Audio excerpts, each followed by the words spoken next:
الف ادا ہوتا ہے منہ کے اندر کے خالی حصے سے الف با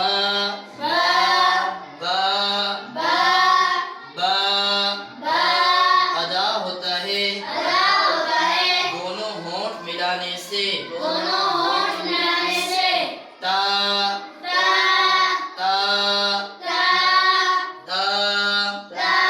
ادا ہوتا ہے زبان کی نوک اوپر کے سامنے والے دانتوں کی جڑ سے لگے یہ نا لوگ اس کو اوپر والے دانتوں کی جڑ سے لگانے ہیں تا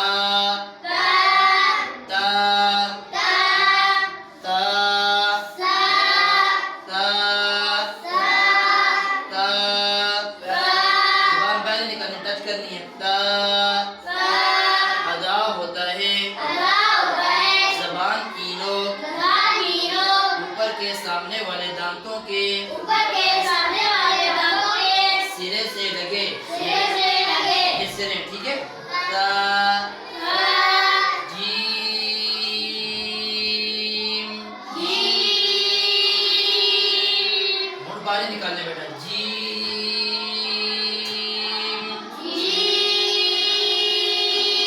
ادا ہوتا ہے زبان کا درمیانی حصہ اوپر کے تالو سے لگے اس کا ہونٹوں کے ساتھ کوئی تعلق ہے مخرج میں جیم یہ صحیح پڑھنا ہے یا غلط ہے جیم جو ایسے کرتے ہیں جیم یہ کیا ہے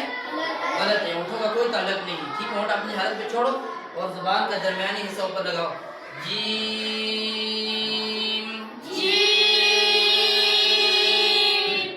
ہا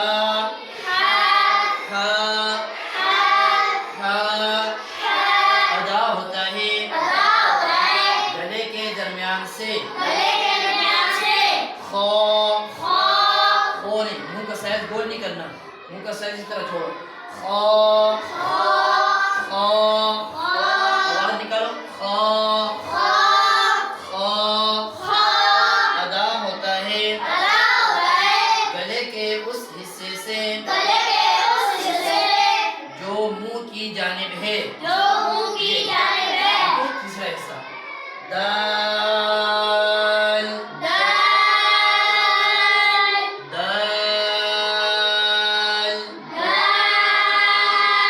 ادا ہوتا ہے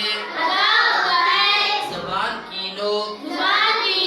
اوپر کے ادھر دیکھو سامنے والے دانتوں کی جڑ سے لگے اور دال کے ایک مخرج ہے لال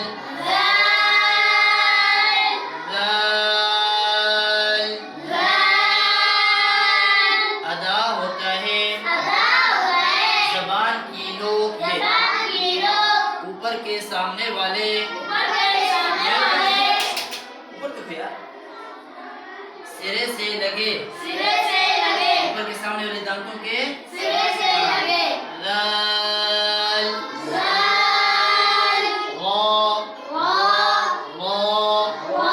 اس کو موٹا ادا کرو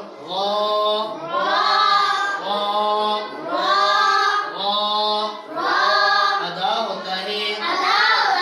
زبان کی نوک اوپر کے مسوڑوں سے لگے